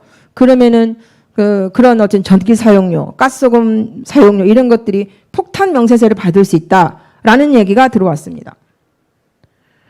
아까 그 통계청에서 한국의 SDGs 관련된 이행 현황 및 결과를 요약해 주셨는데 잘 봤고요. 되게 유의미한 내용이었습니다. 보니까 people 그리고 사람, 지구 다 이렇게 나누셨더니 잘 나누셨다고 저는 생각을 하고 보니까 결국 우리나라 정부는 지구를 위한 행동에는 다 마이너스더라고요. 산림면적도 감소했죠. 온실가스 배출 되게 많았어요. 다 마이너스예요. 그리고 번영에서도 재생에너지가 조금 늘었는데 사실상 이거는 재생가능 에너지는 사실은 OECD에서 가장 최하입니다. 우리나라가 지금 보여주고 있는 성장률이라는 것들은. 그래서 사실 이거는 성장했다고 볼 수도 없는 겁니다. 그리고 그러면은 또 통계청에서 나왔던 얘기 중에서 과감한 결단이 필요한 온실가스라고 말씀하셨어요. 근데 우리나라는 지금 전 세계 온실가스 배출량이 10위이고요. 이산화탄소 배출량은 7위이고요. OECD 회원국 중에서 온실가스 배출량 증가 1위입니다. 어떻게 할까요? 지금 우리나라 상황이 이렇습니다. 그래서 정부가 탄소 중립을 표명했죠. 탄소 중립위원회 잘 할 수 있을까요? 제가 한번 살펴봤는데 이런 거를 잘 하려면 강한 제도나 어떤 좋은 파트너십이 있어야 되겠더라 생각이 들었어요. 그래서 지금 여당의 일부 그 환경운동가 출신의 의원들이 얘기하고 있는 게 있습니다. 원자력과 석탄화력 발전의 그 감축이 돼야 되는데 그러면 결국은 재생에너지는 프로모션이 돼야 되겠죠. 확대가 돼야 되겠죠. 그러려면은 에너지 전환 지원법 같은 것들을 좀 만들어서 이를테면은 지금 삼척과 강릉 안인에 석탄화력 발전소도 지금 지어지고 있거든요. 근데 그 공정률이 많지 않습니다. 그래서 저희가 그들을 좀 폐쇄하게 되는 상황에 가면 그런 곳들을 좀 지원할 수 있는 법안 이런 것들이 있는 거고 독일 같은 경우 보니까 석탄위원회가 있더라고요. 그래서 연구단위, 정책단위, 엔조단위 다 같이 해서 그 시드머니를 조성을 해서 결국은 석탄위원회를 만들어하는 게 있었고 전기요금 정상화 같은 전기요금이 좀 인상이 될 필요가 있는데 저희가 인상을 쓰지 않습니다. 왜냐하면은 사실상 인상이 아니고 전기요금은 너무 낮기 때문에 전기요금이 합리화가 돼야 되겠죠. 그래서 저희가 그런 것들 앞으로 얘기를 많이 하려고 하고 있습니다. 나머지는 보시면 되고요. 주로 기후와 지속가능 발전 목표가 코디네이션이 안 돼 있습니다. 코디네이션이 안 돼 있어. 그래서 그 독일 같은 경우에도 정의로운 전환 계획은 나와 있습니다. 필리핀도 녹색 고용법이 있습니다. 하지만 이런 것들은 어떤 지속가능 발전 목표, 지속가능 발전과 연계가 되어 있지 않습니다. 그래서 이런 것들을 종합적으로 주류화시키기 위한 이런 것들이 필요하고요. 그리고 정책의 정합성도 필요합니다. 정부 어느 부처는 탄소 중립을 얘기하고 어느 부처는 지속가능 발전을 얘기하는데 그 안에 코디네이션이 없어요. 그래서 스리랑카 같은 경우에는 양쪽 간에 워킹그룹을 만들어서 조정을 하도록 하고 있는데 우리나라도 차제에 그런 것도 좀 했으면 좋겠습니다. 저는 여기까지입니다. 감사합니다. 자, 오늘 발제 크게 보면은 제목 전체 회의 주제가 국내 UN SDG 이행 현황과 녹색 경제 회복을 위한 과제로 되어 있는데 제가 아마 이 전체 시작하기 전에 드리고 싶은 말씀은 왜 녹색 경제인가? 녹색 사회면 안 된가? 녹색 공동체이면 안 될까? 왜 굳이 경제일까? 라는 생각을 이 제목을 보고 좀 고민을 했었습니다. 그래서 아마 선생님들도 그런 느낌이 있었는지 모르겠지만 그런 거 하나 하고요. 그다음에 제가 좀 먼저 공유하고 싶어하는 것들 몇 가지 있어서 서두에 좀 말씀드리고 그다음에 오늘 특히 발제하신 선생님 세 분이 오늘 토론 세 분 해주신 거를 바탕으로 간략간략하게 좀 반응, 리스폰스를 해주시면 될 것 같고요. 그 다음에는 전체 질문 들어오는 거를 받고 아니면은 없다고 한다면 저희가 내부에서 조금 논의하는 방식을 취하도록 하겠습니다. 그래서 몇 가지 드리고 싶은 말씀은 이런 겁니다. 이제 더 이상 팬데믹이라는 단어를 안 쓴다는 거죠. 신대비란 단어가 쓰고 있습니다. 신대비, 그 영어로 신입니다. 신테시스 할 때 신입니다. 그래서 굉장히 복합적이다. 위기 자체가 복합적이라는 것이고 앞으로 이제 보건 안보, 뭐 보건 위기만의 문제가 아니라 아까 말씀하셨지만 식량 안보 그리고 기후 환경 더 나아가서 이제 발전 자체가 이제 흔들릴 수밖에 없는 인류 공동체의 문제라는 것이죠. 그래서 이런 것을 우리가 고민을 하면서 SDG를 봐야 되는 것이지 단순히 코로나 팬데믹이 터졌기 때문에 거기에 대응하기는 어떤 뭐 우리가 성공 사례를 이거를 우리가 홍보를 한다거나 그런 차원의 SDG를 이용하고 이런 거는 아니라는 말씀을 좀 드리고 싶고요.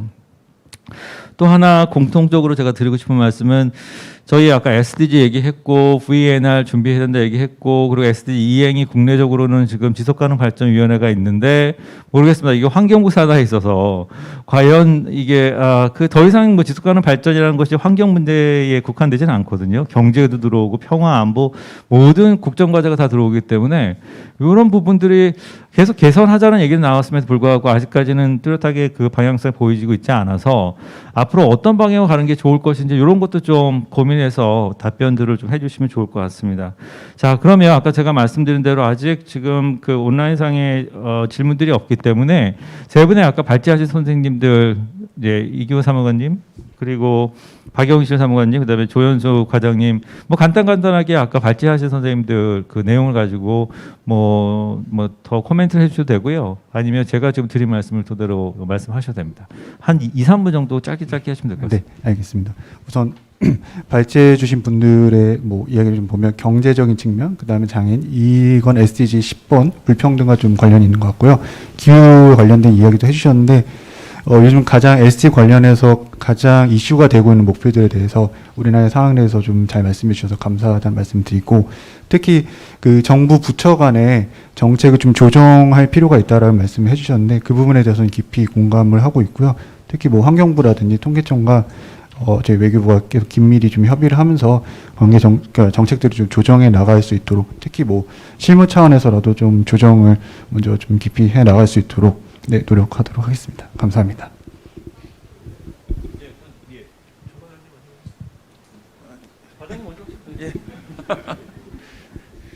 예, 그 온실가스 얘기 먼저 좀 말씀드리겠습니다. 지금 추세가 그 2018년까지 계속 그 온실가스가 증가하는 것으로 나타났고, 그런데 아까도 발표에서도 잠깐 언급을 드렸지만 19, 20 그 아직 정확한 통계치는 안 나왔습니다. 그 잠재 통계치만 나왔는데 그 부분은 다행히 또 지금 약간 좀 감소하는 것으로 지금 감소하는 추세로 돋았었다는 것을 말씀드리고요. 근데 뭐 물론 이것이 뭐 만족스럽다 이것은 전혀 아니고요. 그래서 앞으로 갈 길이 아주 멀다고 봅니다.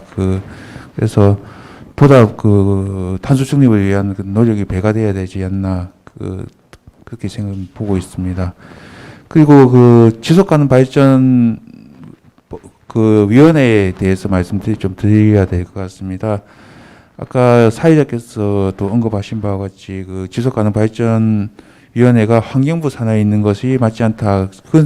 저도 당연히 그렇게 보고 있습니다. 지속가능 그 발전 기본계획을 보시면 제가 예전에 고시공부할 때 꿈꿔왔던 그런 세상인들이 다 이렇게 녹아져 있는 것을 좀 볼 수 있습니다. 그것은 그 환경부의 역할로는 좀 부족한 것이 사실입니다. 전 부처가 다 노력을 해야 되는 부분입니다. 그래서 이것을 환경부 소속에서 대통령 직속으로 바꾸는 노력을 좀 하고 있고 법안이 지금 현재 정무위에 계류 중에 있습니다. 그래서 그 법안이 통과될 수 있도록 최선의 노력을 다할 예정이고요. 그리고 그 과정에서도 또 우리가 할 수 있는 부분이 지금 지속가능발전위원회의 현재의 역할 강화입니다. 그래서 행정계획에 대한 지속계획 검토 이런 부분을 좀 더 강화하는 것이 더 필요하다. 그러면 이것을 어떻게 더 강화할 것인가 이런 부분에 대해서 지금 연구를 하고 있습니다. 예, 이상 간단히 말씀드리겠습니다. 예, 감사합니다. 예, 박사방관님. 네, 저도 이제 토론을 듣고 떠오른 몇 가지 의견과 그리고 제가 일을 해오면서 생각해왔던 점을 좀 중심으로 말씀을 드리겠습니다. 김충희 대표님 맞으시죠? 사무총장님, 예, 죄송합니다. 예, 아까 이제 모든 발전의 기본이 환경이라고 말씀을 하셨는데 저도 사실은 일을 하면 할수록 그 부분에 정말 동감이 많이 되더라고요.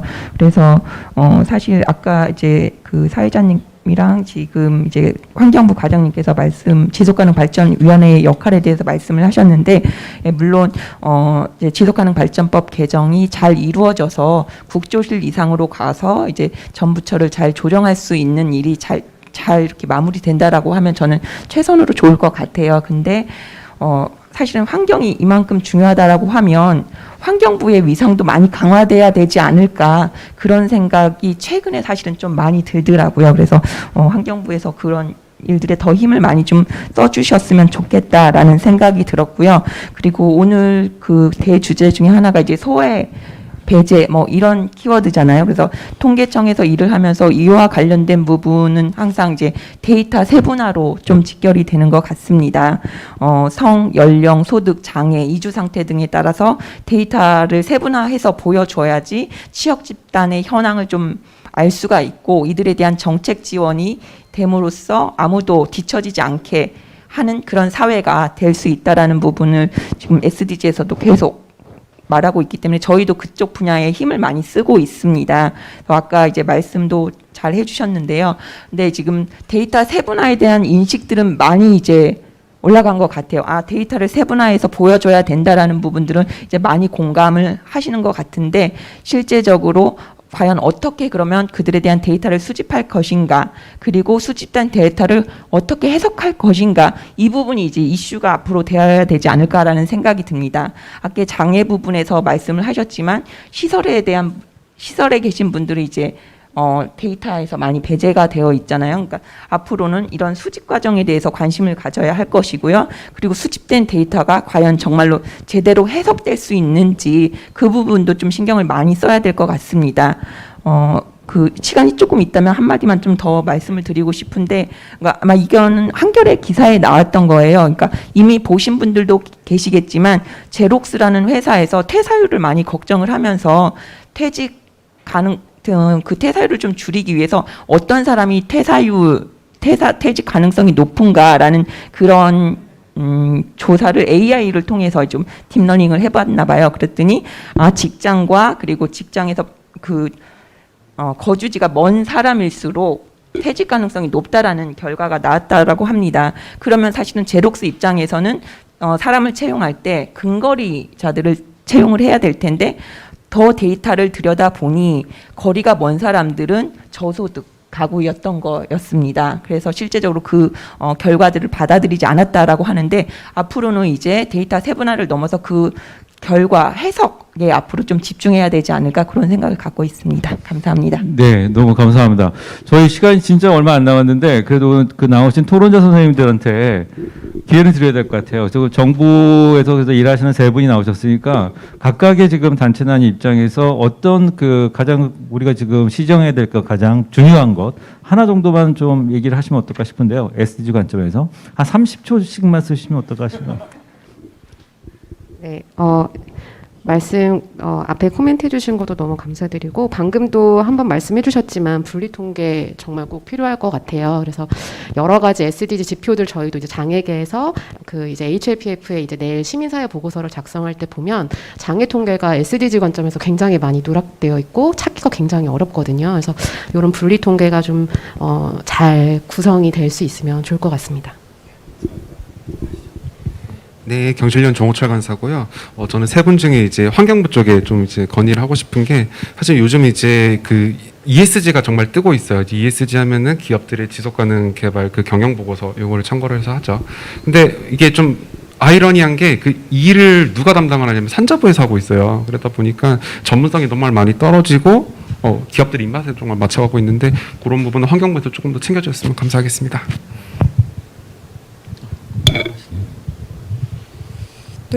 지난해 한국 정부도 그린 뉴딜을 발표하고 유럽도 그 그린 딜을 발표를 했었거든요. 근데 그때 제가 보니까 우리나라 구호는 선도 국가로 도약하는 대한민국 대전환이었어요. 근데 유럽의 구호는 뭐였냐면은 넥스트 제너레이션 EU였어요. 그래서 확연히 우리가 80년대식 구호고 유럽은 진짜 그 포워딩하는 그런 미래를 보는 그런 거라서 이게 어디를 지향점이 있겠다 이런 거를 저는 볼 수가 있어서 우리도 좀 지향점 있는 선언 이런 게 좀 나왔으면 좋겠다 생각이 들었었고 그때도 또 제가 한번 비교를 해봤는데 그때 EU 경제회복 패키지는 국제인도적 지원으로 1650억 유로를 이제 같이 개도국에 주는 걸 하면서 했거든요. 근데 우리나라는 전부 그때 그게 국내 지향이었어요. 그때 그래서 좀 누구 어느 특정 부처가라고 할 것도 없이 우리나라 부처에 계신 분들은 좀 그런 미래지향적인 슬로건이나 다른 나라 생각하는 그런 것들 같이 좀 갔으면 좋겠다 이런 것들 말씀드리고 싶습니다. 예, 장시간 너무너무 감사하고요. 특히 오늘 그 토론이 너무 짧아가지고 좀 아쉽습니다. 그래서 다음번에 기회가 된다면 좀 더 시간을 저희가 투자해서 다양한 목소리를 같이 한번 논의하는 시간을 더 가졌으면 좋겠습니다. 오늘 다시 한번 국내외 UN SDG의 이행 현황과 녹색 경제 회복을 위한 과제. 아직까지 저는 굉장히 궁금한데 왜 녹색 경제인지. 아무튼 녹색 경제 회복을 위한 과제라는 주제로 세션 1의 발제 3분 그리고 토론자 3분을 모시고 진행했었습니다. 그리고 다시 한번 6분한테 감사 말씀드리고 특히 온라인으로 참석해준 다양한 또 참석자 여러분들에도 감사 말씀드립니다. 자, 이상으로 제 1세션 마치도록 하겠습니다. 네, 감사합니다.